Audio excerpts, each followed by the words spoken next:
ಆದಿಕಾಂಡ ಅಧ್ಯಾಯ 11.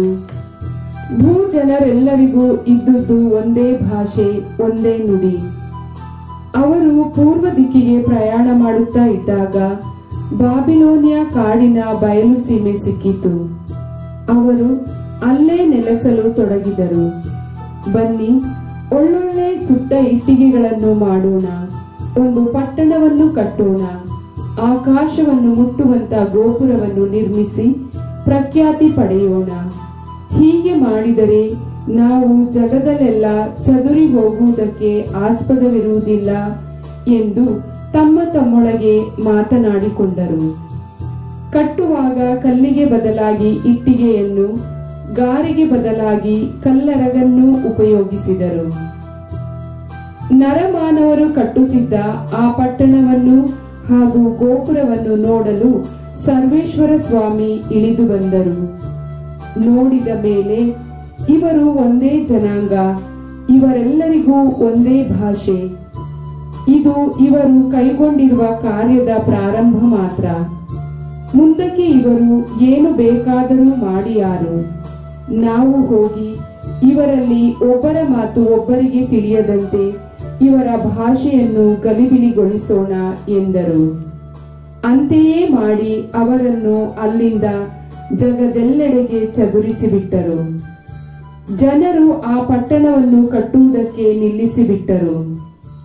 ಹೀಗೆ ಸರ್ವೇಶ್ವರ ಇಡೀ ಜಗತ್ತಿನ ಭಾಷೆಯನ್ನು ಗಲಿಬಿಲಿಗೊಳಿಸಿ ಅಲ್ಲಿಂದ ಜನರನ್ನು ಜಗದೆಲ್ಲೆಡೆಗೆ ಚದುರಿಸಿದ ಕಾರಣ ಆ ಪಟ್ಟಣಕ್ಕೆ ಬಾಬಿಲೋನ್ ಎಂದು ಹೆಸರಾಯಿತು. ಶೇಮನ ವಂಶವೃಕ್ಷ. ಜಲಪ್ರಳಯ ಕಳೆದು 2 ವರ್ಷಗಳಾದ ಮೇಲೆ ಶೇಮನಿಗೆ ಅಪ್ರಕ್ಷದನು ಹುಟ್ಟಿದನು. ಆಗ ಶೇಮನಿಗೆ 100 ವರ್ಷ ವಯಸ್ಸು. ಅನಂತರ ಶೇಮನು ಗಂಡು ಹೆಣ್ಣು ಮಕ್ಕಳನ್ನು ಪಡೆದು 500 ವರ್ಷ ಬದುಕಿದ್ದನು. 35 ವರ್ಷದವನಾಗಿದ್ದ ಅಪ್ರಕ್ಷದನಿಗೆ ಶೆಲಹನು ಹುಟ್ಟಿದನು. ಅನಂತರ ಅಪ್ರಕ್ಷದನು ಗಂಡು ಹೆಣ್ಣು ಮಕ್ಕಳನ್ನು ಪಡೆದು 403 ವರ್ಷ ಬದುಕಿದ್ದನು. 30 ವರ್ಷದವನಾಗಿ ಶೆಲಹನಿಗೆ ಎಬರನು ಹುಟ್ಟಿದನು. ಅನಂತರ ಗಂಡು ಹೆಣ್ಣು ಮಕ್ಕಳನ್ನು ಪಡೆದು 403 ವರ್ಷ ಬದುಕಿದ್ದನು. 34 ವರ್ಷದವನಾಗಿದ್ದ ಎಬರನಿಗೆ ಪೆಲಗನು ಹುಟ್ಟಿದನು. ಅನಂತರ ಗಂಡು ಹೆಣ್ಣು ಮಕ್ಕಳನ್ನು ಪಡೆದು 430 ವರ್ಷ ಬದುಕಿದ್ದನು. 30 ವರ್ಷದವನಾಗಿದ್ದ ಪೆಲಗನಿಗೆ ರೆಗುವನು ಹುಟ್ಟಿದನು.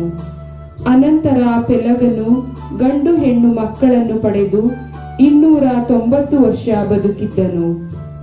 32 ವರ್ಷದವನಾಗಿದ್ದ ರೆಗುವನಿಗೆ ಸೆರುಗನು ಹುಟ್ಟಿದನು. ಅನಂತರ ರೆಗುವನು ಗಂಡು ಹೆಣ್ಣು ಮಕ್ಕಳನ್ನು ಪಡೆದು 207 ವರ್ಷ ಬದುಕಿದ್ದನು. 30 ವರ್ಷದವನಾಗಿದ್ದ ಸೆರುಗನಿಗೆ ನಾಹೂರನು ಹುಟ್ಟಿದನು.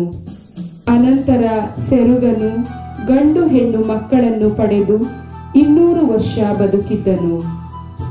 29 ವರ್ಷದವನಾಗಿದ್ದ ನಾಹೂರನಿಗೆ ತೆರಹನು ಹುಟ್ಟಿದನು.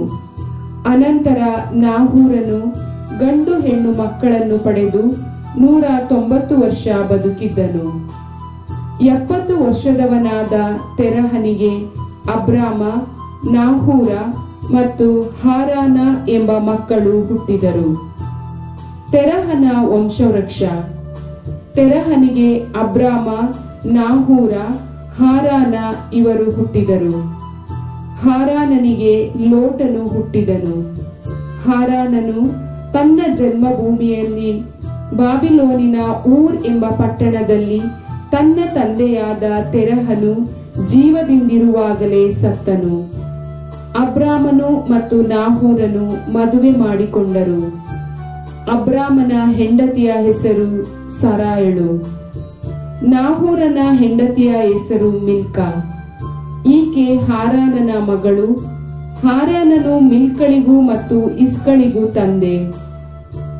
ಸಾರಾಯಳು ಬಂಜೆ, ಆಕೆಗೆ ಮಕ್ಕಳಿರಲಿಲ್ಲ.